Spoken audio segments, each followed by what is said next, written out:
we're here, and I'm just like so thrilled. Sam, you've already had a taste of it, of who he is. So, without further ado or introductions, I want to give a little bit of time for him to share with us the treasure of this place. Thank you very much, Leeza. I'm gonna say very compact few things, and it's not really based on here alone. It's based on the conversations I have had with all of you, and I thought it can be a good moment. It feels like the conversation is ripe to get to go through a few of these stuff. So when we got on the train Afrasiab yesterday, and then knowing that we are going to this building that is or in this city you're going to come across the name Afrasiab, Rina and I talked about it, and then I was going to tell her, but then I'm going to tell you about Afrasiab and where it comes from, and then go through the conversation I had with you about the syncretic art mega of this region. The region here is very syncretic art, and then to look at how academic world has looked at it for the last 100 years, and then we can look at the works together and share our knowledge about it with each other. So, again, sorry for going through basics, but I think it situates what I want to say. So, all these ancient worlds like Egypt, Persia, China, they were quite very disconnected from each other until somewhere between 5th century after Christ till 15th century, the nomads of the world got to technology of being able to go further away by learning how to ride horses and how to build ladders to overcome the walls that were keeping these places sterile, right? So the Internet of Things began with the Mongolian Empire, and a lot of these things came together. So what is important to know is that Persia, Iranic people, whoever they were, till 6th century, had all these hundreds of different people. They were not all Persian speaking or Iranic people, they were of all different backgrounds, but they had all these myths about origin myths, who they are, where they come from, who's their enemy, etc., etc. And when nomadic people reached Persia, they accepted the Persian mythology and they became the other of the Persians. So in the Persian mythology, the world is divided to 3 parts. To the 3 children of Feridun. Feridun was the first king who overcame Zahak after the first man who had given us clothes, etc., etc. So Turaj, Iraj, and Sal. And Iraj was the youngest son who inherited Iran. Turaj was the one who inherited anything east of Iran, and Sal was anything that inherited the Semitic Roman African world. And so the world was divided between Iran and Turan. Iran was a mainland and Turan was anything around it. So when the Turkic people arrived in Iran after Islam and Arabs, they accepted that they are the Turanis. So they started learning Persian, and then 2 books, and the Book of Shahnameh, the Book of Kings, that is written in 9th century by Ferdowsi, was the first attempt and the final attempt and the most important attempt to bring all these myths together. So what we are talking about is not facts, historic facts, but it is a technology of myths that everyone accepted and subscribed to. And 2 books became the book that till modern times, till our contemporary times, organizes the imagination of all these people from China all the way to Bosnia, who they are and who they belong to. So, and that is Quran or Bible, and it's Shahnameh. And you could be a Brahman, you could be a person, a Thai person, and one way or another, people would be like, when Iranian ambassadors in 16th century went to Thailand, they were like, oh yeah, these people should be the children of such and such lost tribe, perhaps. So these people never believed that people who they don't know are other. They always believed that everyone should have been mentioned already in these 2 books. So in the Book of Kings, our main, most important king is Kekavus, and the most important hero, like Hercules, is Rostam. And the enemy, which is also not enemy, they're also like at the end of the day people, and they mix with us, and they're relatives. They have all these intermarriages, so we should really overcome the racialized European view. Is Afrasiab. Afrasiab is the greatest king of the Turani people, and we are in Turan. We are now not in Iran. Iran is anywhere from Afghanistan all the way to Iran, all the way to Mediterranean Sea, in that imagination. And anything from Amudarya, from Jehun, the river we passed, all the way to Korea and Japan is Turan.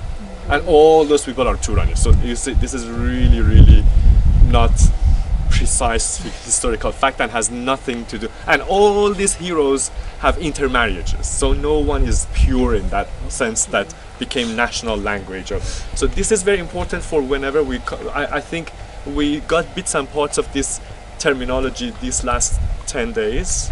So it was very important that I bring it to your attention. But Turan was east, basically, of Iran. Anything east of Amudarya is Turan. Okay.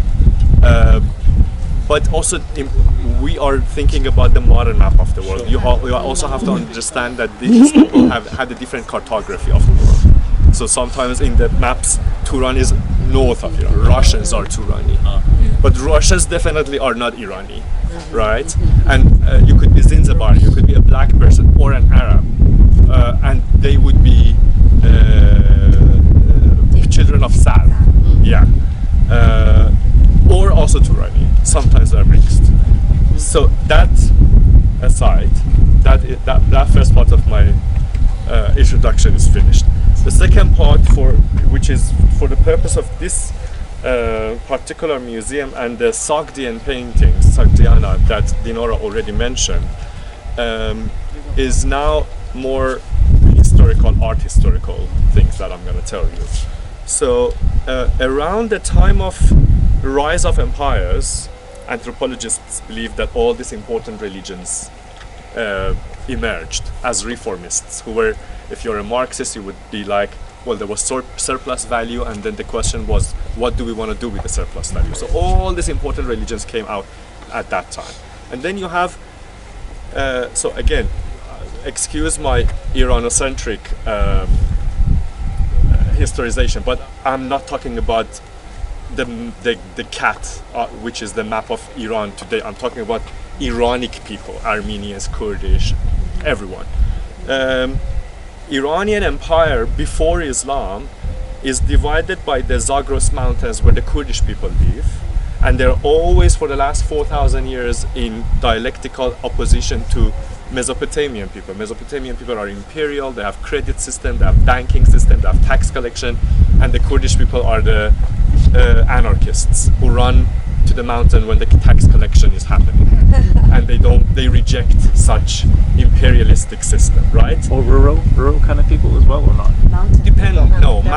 Mountain and nomadic. Yeah. So rural, agricultural already fall under empire. Okay. Anyone who doesn't follow calendar and many other things.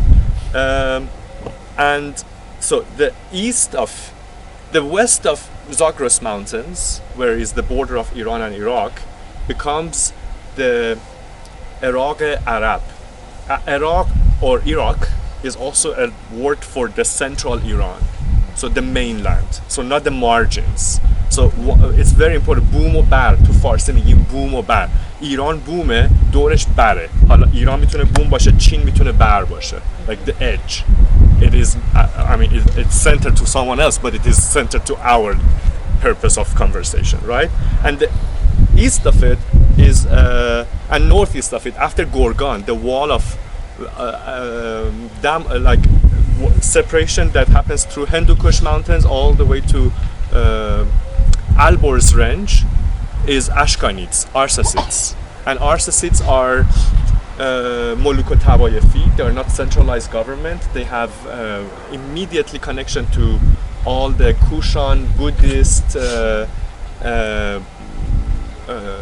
religions.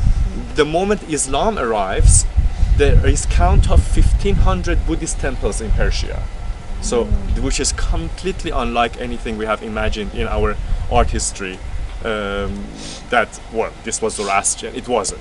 So around 3rd century, in Mesopotamia, Jesus has arrived in Mediterranean, and there are all different Aramaic, Jewish, Syriac people who we call them Jewish Christians. They're Jews, and there is no church yet. But there are all these conversations around the materiality of the body of Jesus, and you will see later why this matters in relation to these paintings. And the question is whether Jesus was God or angel or human. And did he really suffer on the cross, or did he not? It was the symbol, and you have docetic, Ebionist people who believed in visibility, invisibility, zahir, batin, and the distrust of Jewish Islamic traditions.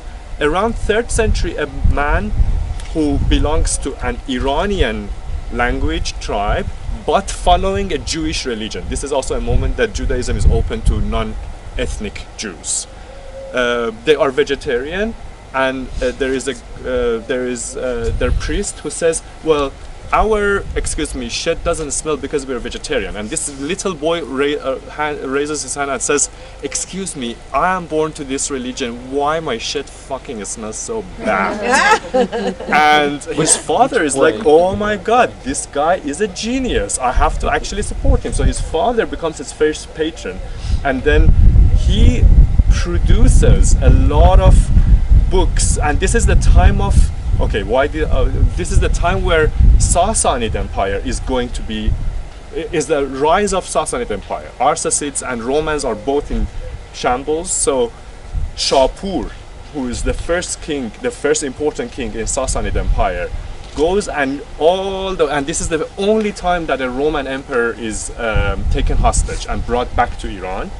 And a lot of Roman soldiers are taken hostage. They are brought to Khazarun. And a lot of cities you see in Afghanistan and Iran that have the name Shapur in them. Neyshabur, Gondi Shapur, Bishapur, which are the cities he founded. Right, super important person. Who is this? Shapur, the emperor. The emperor. And Shapur is the guy who many people say if he had not decided to return from Rome and had annexed Rome to Persian Empire, there would be no rise of Islam, and Northern Europe would never integrate with Southern Europe. And we would have one Spanish all the way to Chinese Zoroastrian kingdom, and the north would be the barbaric people, Russian, Vikings and all. So this is very pure speculation, but it changed really course of history that he decided when he went to Armenia, he got to Rome, he took the Valerian the emperor, and the Philip the Arab, and he made this relief of the when they are kneeling in front of him, and then he was like, okay, and he made two capitals, one which was Tisafun, which is now Baghdad in Iraq, which was the most important city, and the other city was Bishapur, which is close to Shiraz in Persia, in Fars, in Iran. At his time, Mani, the prophet, comes and says, hey, the future is not monotheist. Is that the boy that said, yes, my shit exactly, doesn't? exactly. This boy comes and says, I have a software for your future empire, because your empire is going to be so expansive. You need a religion to control all these people. And before that, there is all this friction between Roman Empire and Persian Empire, because Roman Empire decided to become Christian. And Persians are extremely pissed off. They're like, no, if you made Christianity the main religion, then we have to make Zoroastrianism the main religion. At the same time that Mani goes to Shapur and he writes a book called Shapurgan, the book for Shapur. There is a movement called Kerdir. This is also